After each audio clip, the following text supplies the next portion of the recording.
Bonjour, nous sommes le 2 mai 2020. Alors j'espère pouvoir faire cette vidéo quand même tranquillement, c'est pas dit, le réseau peut couper ma caméra à distance. Une vidéo difficile sur une agression physique, psychologique aussi, dans le cadre de ce qu'on appelle le théâtre de rue, dans le cadre de gang stalking et de harcèlement électromagnétique que je subis, harcèlement global.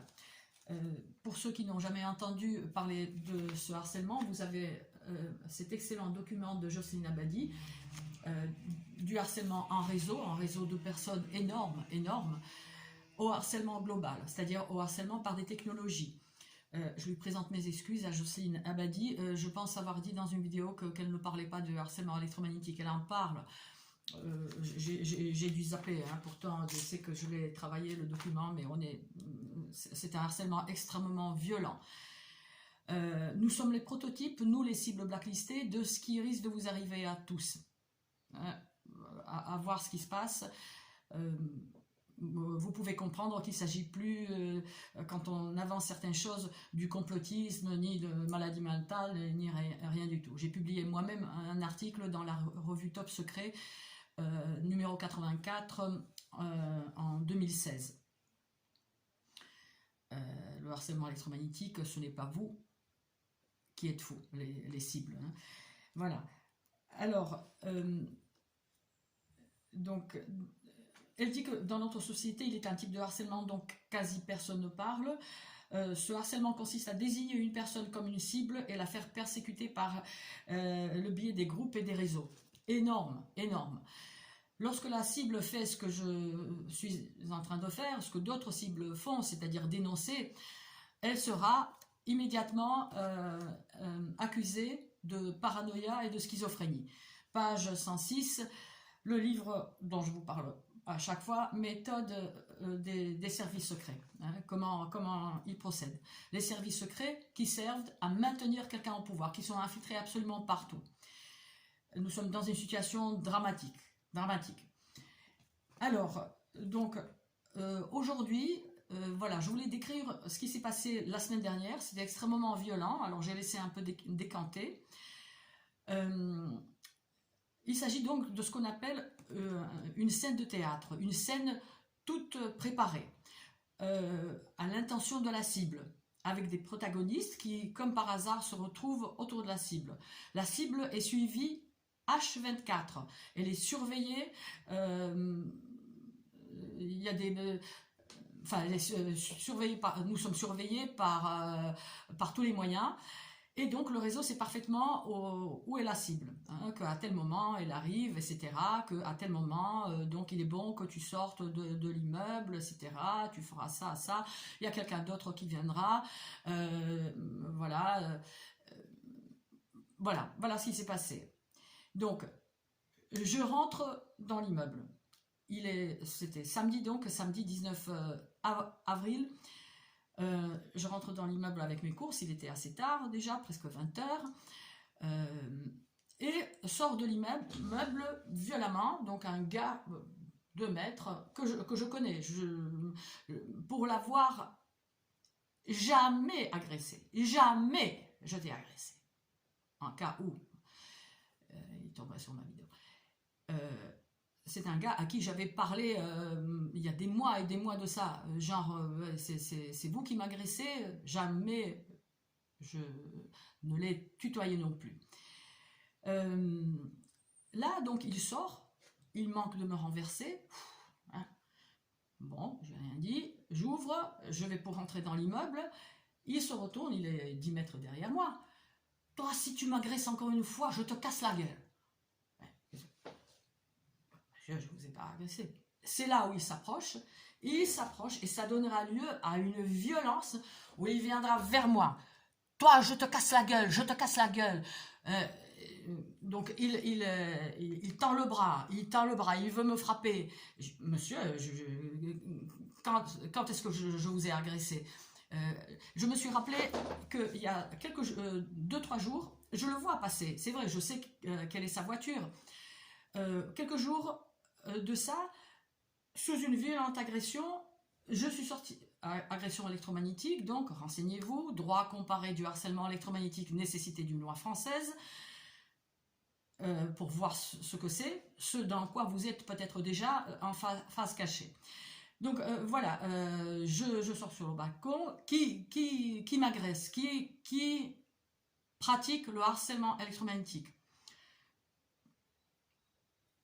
Des voitures dans la rue, garées, le confinement et tout. Et puis, je vois un peu plus loin, on va dire 30 mètres plus haut, dans la rue, ouais, c'est moi, dans la voiture, donc il y a quelqu'un qui dit, ouais, c'est moi qui t'agresse, c'est moi qui t'agresse, il sort le téléphone, pam, pam, c'est moi. Bon, qu'est-ce que j'ai pu faire? Je savais pas qui c'était, alors c'était peut-être lui. Alors bon, est-ce que c'était lui? Je ne sais pas. En tout cas, donc, samedi dernier, ce gars, il est d'une violence, d'une violence qui faisait peur, hein, vraiment, parce qu'il était à deux doigts de me frapper, alors que je ne lui ai pas adressé la parole. Ça veut dire quoi? Ça veut dire que c'est une agressivité rentrée, c'est une colère rentrée contre quelqu'un qui lui a dit, peut-être il y a des mois de ça, connaissez-vous le harcèlement électromagnétique, monsieur? Voilà, ça avait donné un échange assez, j'ai plus le détail en tête, mais jamais, au grand jamais, je l'ai agressé. Mais ces gens-là, qui ont des métiers, je dirais presque de prestige, hein, pour nous défendre, pour nous soigner, hein, ce dernier, apparemment, hein, je ne sais pas, ils ont peur que ce qu'ils font sera vu par les gens qui ont de l'estime pour eux, hein, et puis surtout ils veulent se montrer sous comment, bon angle, quoi. Bon, vous serez vu, ça se saura. Ça se saura, à l'instar des violeurs, des tortionnaires, des criminels qui pendant 10 ans, 20 ans, étaient considérés comme très gentils, avenants, serviables, etc. Ça se saura. Ce que vous faites, ça se saura. Alors, je reprends, donc voilà, tout d'un coup, il y a une personne qui sort de l'immeuble qui, elle, n'est pas impliquée. Elle n'est pas impliquée, elle est, bon, nylomane, je dirais, et manipulable. On avait même des relations de voisinage très correctes, voire même presque chaleureuses, etc. Accompagnée, secondée d'une personne qui se la travaille, qui fait partie du réseau, hein, une criminelle, donc, sauf présomption de son innocence. Et la non impliquée, donc, bon, tu agresses tout le monde, tu agresses. Je lui ai rien dit à ce monsieur. Ouais, l'autre jour, il y avait un monsieur là en bas dans la voiture, tu l'as agressé. Alors, je ne pouvais pas parler parce que c'est ça aussi, c'est qu'il parle. Donc, je ne pouvais pas dire, oui, ce monsieur, oui, je suis sortie sur le balcon. C'était il y a quelques temps de ça, un mois, on va dire, sous des agressions, mais brutales, soudaines, extrêmement violentes. Il y avait un gars dans la voiture, je sors et je lui dis, monsieur, si c'est vous qui m'agressez, j'ai pensé à vos chairs. La non appliquée était ce jour-là, comme par hasard aussi, mais c'est pas voulu de sa part, elle n'est pas impliquée, elle est manipulée. Elle était là, elle dit, qu'est-ce que tu dis, voilà. Qu'il pense aux êtres chers, qu'il agresse peut-être, je ne sais pas. Voilà, je reprends donc la scène de théâtre de samedi dernier. La personne non impliquée là, elle se met à repousser le gars qui voulait me taper au loin, parce que vraiment, il était vraiment dans une colère. À un moment, je l'ai vu qu'il se mordait le doigt en regardant vers l'immeuble. Alors, est-ce que c'était parce que... en tout cas... Quand on se mord, on détourne l'attention sur sa propre douleur. Donc, visiblement, parce que le réseau sait qu'il ne faut pas agresser la cible. Il faudrait que ça soit la cible qui agresse. Or, la cible était là. Je disais, monsieur, vous me devez du respect. Hein, quand il me crachait dessus, voilà, vous me devez du respect, vous me devez du respect. Maman, il tournait autour de moi, il s'approchait. C'était impressionnant. Tout d'un coup, il y a un gars qui se dit policier. Moi, je suis policier, il sort sa carte. Il m'empoigne et il me pousse vers l'immeuble. Tout comme donc le trentenaire, Il me dit, tu rentres, le trentenaire, il dit, tu rentres maintenant. C'était le petit garçon qui parlait, hein. C'est la colère, c'est des colères d'il y a très longtemps, ça, hein. Enfin bref, on va pas faire de la psychologie. Le flic, donc, soi-disant, m'empoigne, me pousse, me postillonne, il n'avait de masque, moi non plus, hein, mais bon, postillonné, voilà. Je m'aurais dit, monsieur, sur le ton que vous m'entendez, pourriez-vous me montrer votre carte? J'aimerais bien la prendre en photo. La personne non impliquée qui venait de hurler, de me crier dessus, d'empêcher le trentenaire de m'agresser, elle me regarde, genre, comment se fait-il qu'elle elle était surprise de mon calme, c'est vrai, je me suis retenue, de toute façon retenue, qu'est-ce qu'il y avait, j'avais pas... Qu'est-ce que je pouvais faire contre, donc, il y avait quoi, 4 personnes, la non impliquée, celle qui la pousse à agir, qui disait rien, le gars, donc, apparemment un infirmier, le flic, le vrai ou faux, je ne sais pas, et tout d'un coup apparaît un bon flic. Ça aussi, c'est une comment dirais-je, la constante. Bon, enfin la constante. Moi, ça m'est arrivé. C'est la deuxième fois que ça m'arrivait, que quelqu'un sort, enfin arrive dans ce groupe qui se tenait devant l'entrée. Et monsieur, pourquoi vous l'agressez? Alors bon, je suis restée un peu surprise. Le vrai ou faux flic aussi. Je le voyais qui ne comprenait pas. Après, il a dû comprendre quand même, hein. Le bon flic, lorsque je lui ai demandé, monsieur, qu'est-ce qui vous a fait me défendre, il n'a pas répondu. Ouais, c'est comme ça. Moi, je m'appelle, voilà. Il m'a dit son nom. Là aussi, je pourrais faire encore une vidéo. Enfin, une vidéo, non, mais bon. Je pourrais faire une parenthèse. Je voudrais faire comme vite. Arrive une autre personne dont je sais qu'il est impliqué, un jeune aussi, du moins dans le gangstalking, sauf présomption de son innocence, hein. Donc ça nous fait donc un bon petit groupe. Donc moi, je demandais de pouvoir faire la photo de la carte de flic, je ne sais pas comment ça s'appelle. Non, même pas en rêve, tu l'auras. Même pas en rêve, monsieur. Ouais, c'est moi qui t'ai amené à Vauban. Je t'ai amené à Vauban, moi, en garde à vue. Monsieur, je suis pas au courant, hein. C'est moi qui ai porté plainte contre vous il y a 2 ans. C'est vrai, très précisément le 21 août 2018. C'est moi qui l'ai récupéré, bien sûr, ça n'a rien donné. Donc voilà où on en est. C'était voilà, d'une violence, d'une grande violence. Après, donc l'infirmier apparemment, bon, il est parti. Là aussi, j'aurais certaines choses à dire à propos de sa voiture. Hein, j'ai fait une belle petite vidéo dessus. Parce que des dispositifs d'attaque à distance, dont je parle dans d'autres vidéos, dans la majorité des vidéos, les violences physiques que je subis dans le cadre du harcèlement électromagnétique, eh bien, ces dispositifs peuvent être dissimulés dans les voitures. Ils se mettent tous donc à parler. Ouais, la folle, regardez, elle rentre pas, elle sait plus où elle habite, la folle, dit la personne non impliquée. Ça me fait de la peine parce que bon, mais enfin bon, elle est manipulée. Donc, allez. Oui, je voulais pas rentrer parce qu'on me disait de rentrer, on me poussait dans l'entrée, tu vas rentrer, voilà, non. Je vais pour téléphoner, mais puis je me dis, enfin, j'ouvre la porte et je m'adresse donc au policier. L'article 434.1 du Code pénal. Je dénonce une criminalité dont vous faites partie, sauf présomption de votre innocence. Voilà comment ça s'est terminé.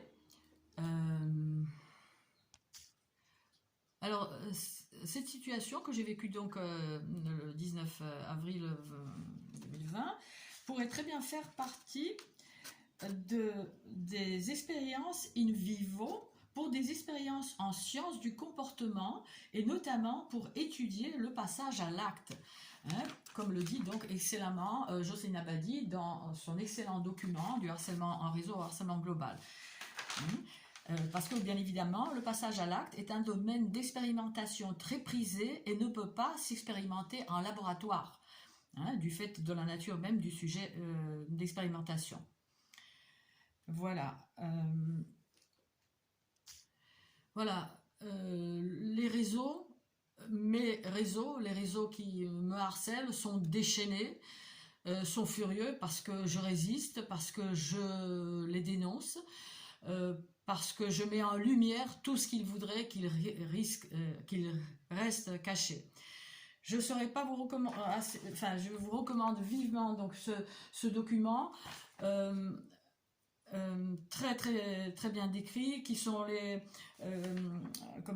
qu'est-ce que c'est le harcèlement moral et le harcèlement en réseau, quelles sont les méthodes de harcèlement pratiquées, quelles sont les techniques dans le harcèlement en réseau, comment se déclare le harcèlement en réseau et qui sont les cibles, qui sont les instigateurs du harcèlement en réseau, qui sont les pions, hein, tous ces petites gens qui participent sans savoir à quoi ils participent, qui participent à une criminalité, à une destruction, parce que c'est ça qu'il faut dire.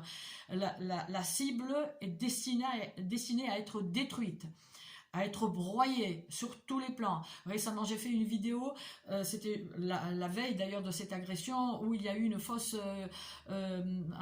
recrutement. C'est vrai, ça m'avait un peu secoué. Quelques heures, 1 heure, 2 heures plus tard, j'ai reçu des agressions probablement par une arme acoustique. C'est d'une violence que voilà. Samedi, voilà, cette scène de rue. Alors, si vous dites que ça n'arrive qu'aux autres, non, nous sommes des prototypes. Tout ça s'est mis en place pour s'entraîner sur nous, sur les cibles blacklistées, on va dire, avant donc que ça se répande sur la population. Voilà, elle en parle d'ailleurs que à la page 19, 20, lorsqu'elle dit que ces technologies sont testées sur des personnes à leur insu, là elle parle donc de ce que je parle la plupart du temps dans mes vidéos, de cette violence physique, parce que ça, toutes ces scènes de rue, la plupart du temps je gère, ça me pose pas de problème, je peux leur faire face. J'ai fait un sport de combat où il y avait quasiment pas de femmes, on était 2, il a fallu combattre avec une rangée d'hommes, c'est-à-dire faire face à un danger, hein, on va dire un danger, quelqu'un qui est plus puissant physiquement, etc. Enfin bref, donc ça, il y a un entraînement mental, bien sûr, je ferai pas de mal à une mouche, mais ce qui est donc extrêmement violent, ce sont les agressions physiques, les agressions physiques via les puces RFID qui m'ont été implantées à mon institut, qui risque de vous être implanté dans les vaccins, hein, là maintenant à voir où ça en est. J'espère que vous n'allez pas me dire les complotistes, là c'est là, on y est, vous serez comme nous, vous serez surveillables partout où vous allez, et vous allez être torturables, hein, on pourra vous torturer, hein, en puissant sur vos puces RFID un signal qui causera des douleurs et qui enfin, etc. J'en parle dans d'autres vidéos. Voilà. Donc, Jocelyne Abadi, dans son très bon document, dit « Ces technologies sont testées sur des personnes à leur insu et sont aussi des technologies de harcèlement à part entière. Ces pratiques sont hors la loi, sauf qu'elles sont étatiques, elles sont couvertes par le secret défense. C'est ça le problème. Nils Melzer en parle à propos de Julian Assange. Tout est coincé par le secret défense. Donc, allez, on torture sous secret défense, puisque comme le dit le RG, une vie humaine, ça n'a aucune valeur. pour protéger les crapuleries de l'État. Il le formule un peu plus, un peu plus délicatement. Enfin bon. Les cibles sont isolées, harcelées pour les obliger à subir ces expérimentations illégales, en plus de vouloir les soumettre à d'autres abus. Voilà. Alors l'hypothèse de Jocelyne Abadi, mon hypothèse est, dit-elle, qu'elles sont utilisées pour dominer et exploiter les populations et qu'elles sont mises en application par étapes, en commençant par des personnes isolées. Tenez-vous-le pour dit, cessez de regarder BFM, merde, hein, allez sur les réseaux, même si c'est compliqué, même s'il y a de tout, triez, renseignez-vous de ce qui se passe. La situation est gravissime, gravissime. Le tour de chacun de nous, de vous, risque de venir, et le tour des harceleurs, bien sûr, qui deviendront des riens, dont on a entendu parler, n'est-ce pas? Voilà, donc il faudrait idéalement que, voilà, que les harceleurs lèvent le pied. Nous sommes dans une situation dramatique, on ne retrouvera plus notre vie d'avant, hein, avant le confinement. Là, le pays est à l'agonie. Ce qui risque de se passer, c'est que la réaction des gens qui vont ressortir le 11 risque d'être violente. Donc encore plus de violence, pour eux aussi, hein, pour les harceleurs aussi peut-être. Renseignez-vous, passez l'information et Dieu fera le reste, hein, il faut l'espérer.